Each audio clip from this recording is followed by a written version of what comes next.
En Afrique, il y a un pays qui s'appelle le Sénégal. Dans un village au bord du fleuve, qui porte le même nom que le pays, vivaient deux amis, Aga et Kassambé, mais deux vrais amis. Chaque fois que dans le pays on voyait deux personnes qui s'entendaient bien, on disait « Vous voyez ces deux-là, ils sont amis comme Aga et Kassambé ».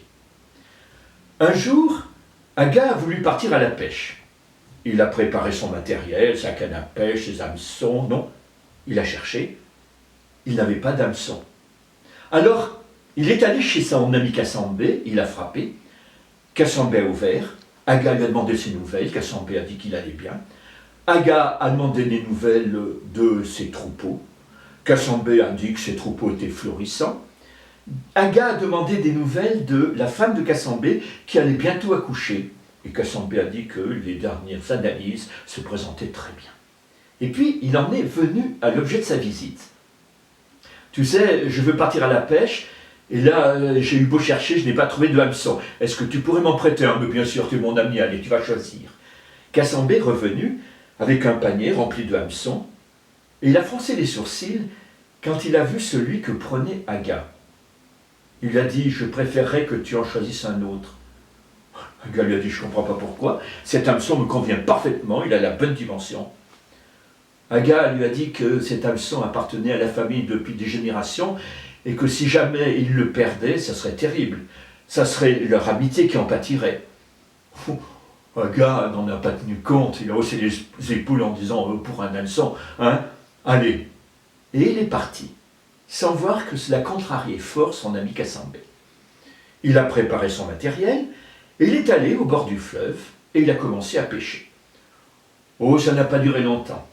À un moment, il a ferré sec, et hop, le hameçon est tombé au fond du fleuve. La journée s'est passée. Le soir, il est retourné chez son ami Kassambé, il a frappé, Kassambé a ouvert. Aga a demandé des nouvelles de Kassambé, Kassambé a dit qu'il allait bien. Aga a demandé des nouvelles des troupeaux de Kassambé, Kassambé a dit que les troupeaux étaient florissants. Aga a demandé des nouvelles de la femme de Kassambé, qu'elle allait bientôt accoucher. Kassambé a dit que tout se présentait très bien. Et puis Aga en est venu à l'objet de sa visite. Écoute, je suis désolé, j'ai perdu ton hameçon, j'ai viré un peu sec. Kassambé a eu une colère noire. Il a dit, je t'avais averti.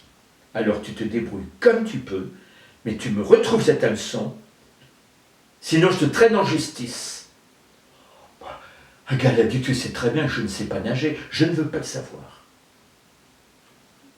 Aga est sorti, il est rentré chez lui, il n'a pas dormi de toute la nuit, et le lendemain il est allé au bord du fleuve, il a bien cherché, sans trop y croire, il s'est dit que peut-être un poisson, comme dans les histoires, l'ayant avalé, pourrait apparaître, mais il est même monté dans une pirogue, et il a commencé, comme ça, à s'avancer en pagayant au milieu du fleuve.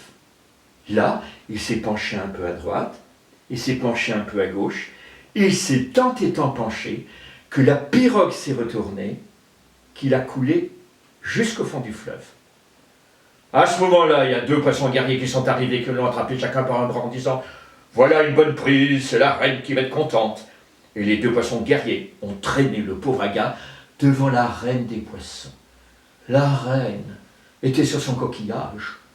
Quand elle a vu ce beau jeune homme, elle a félicité les guerriers pour cette belle prise. Mais pas Kassambé a dit à la reine qu'il n'était pas venu faire du mal pour le peuple du poisson. Non, il était venu rechercher un hameçon qu'il avait perdu la veille. Et à le voir se débattre ainsi, mon Dieu, qu'il avait l'air sympathique. Alors, la reine a eu un petit claquement de nageoire. Et là, il y a deux serviteurs qui sont arrivés avec un grand panier rempli de milliers de hameçons. Mais il y en avait des gros, des petits, des en or, des rouillés. La reine lui a dit, voilà, si jamais tu retrouves celui que tu as perdu, tu pourras regagner la surface, rentrer chez toi. Aga s'est dit, ce qui doit arriver arrive, ce qui ne doit pas arriver n'arrive pas. Il a tiré au hasard. Et le hasard a bien fait les choses. La reine a poussé un petit cri. « Oh, toi, tu es favorisé du ciel, tu me plais. Mais comme promis, tu vas pouvoir rentrer chez toi. Mais avant de partir, laisse-moi t'offrir un petit cadeau en souvenir de ton passage un peu bref dans mon royaume. » En fait de petits cadeaux, Aga a vu que dans la paume de sa main, brillait une bague d'une beauté extraordinaire qui illuminait le fond du fleuve. Agar remerciait profondément la reine de poissons. Il a repris le hameçon, la bague, et il est remonté. Il a attendu d'être un peu sec et il est allé frapper chez son ami Cassambé. Cassambé a ouvert la porte. Agar a demandé des nouvelles de Cassambé. Cassambé a dit qu'il allait bien. Agar a demandé des nouvelles de troupeau de Cassambé. Cassambé a dit qu'ils étaient florissants. Et Agar a demandé des nouvelles de la femme de Cassambé. Cassambé a dit que cela se présentait au mieux. Et puis Agar lui a rendu son hameçon.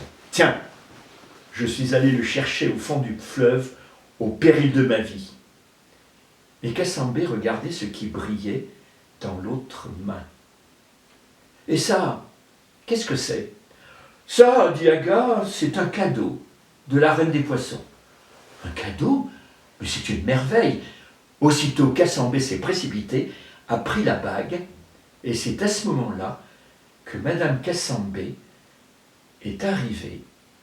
Elle a vu la bague qui brillait dans la main de son mari. « Oh, mon chéri! Oh, quelle bague! Oh !»